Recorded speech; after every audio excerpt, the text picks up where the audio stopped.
This review is on the book, The Bee Sting. I'm the anger guy. I'm going to tell you like it is. After reading 59% of the book, The Bee Sting, it literally went down a rabbit hole with MSM sexual acts ending with horrendous or so-called normal activity sprinkled with a lesbian tease atmosphere. With forward thinking, the author wrote the last 149 pages in the book in the first person self-realization. Plus, to further our knowledge in writing a novel, out of 642 pages, the author tries to make a person read 173 pages with no periods, which was used only dealing with the Imelda's character.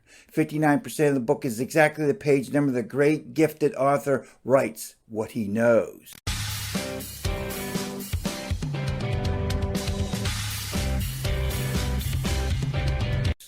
The book is about a prominent household with hidden fractures throughout the family. The cracks or the dysfunctionality surfaced only when the dad's car dealership was quickly heading towards bankruptcy. Then the family members, with their idealistic lifestyle, ended up in conflict, misbehavior, and abuse.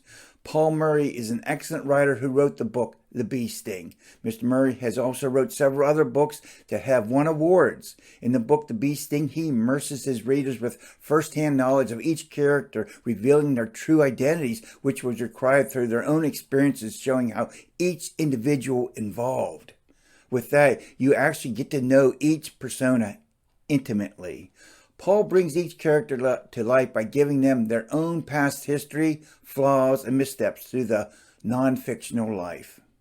The amount of pages to read is daunting, but flipping the pages surprisingly renders to how quickly the novel reads. The case binding was excellent. Too outstanding. My proof is in any part of the book when open to read, and after closing, you better have your thin bookmarker in place, because after securing the book, you can't tell where you are reading by looking at the single solid block of book signatures.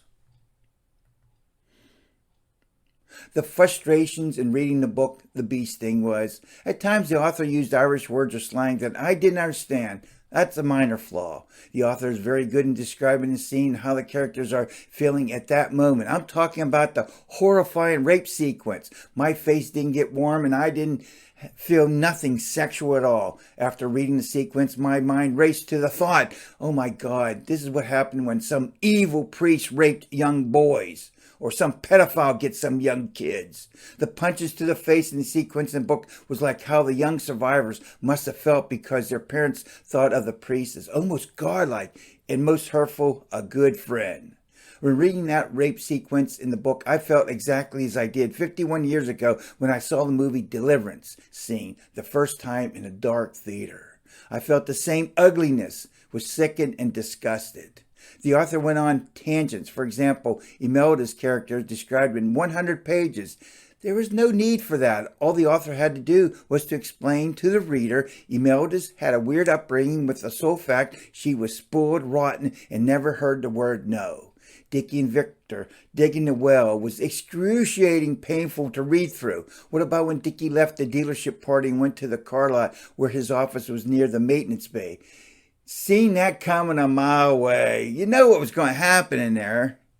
The catfish ordeal turned into a total fiasco, which was written only to show how one character could not let the past go, and his thoughts still lingering in the back of his mind about what would have happened between them two if he didn't just get up and leave that person years ago.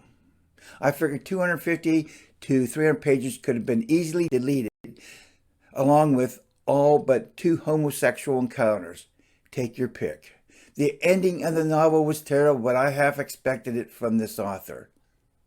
If 173 pages had proper punctuation and 143 pages of first-person self-realization did not exist, plus numerous homosexual sequences were totally gone, and about 250 to 300 pages deleted, I would have given the book, The Bee Sting, and the author an A++.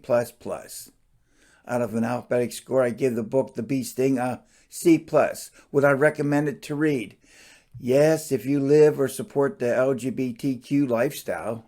Someone in our family supports the LGBTQ social movement, which means I know less than zero about the effort, but that doesn't matter because we love that person. Thank you for subscribing. Appreciate your viewing and value your comments. Thank you.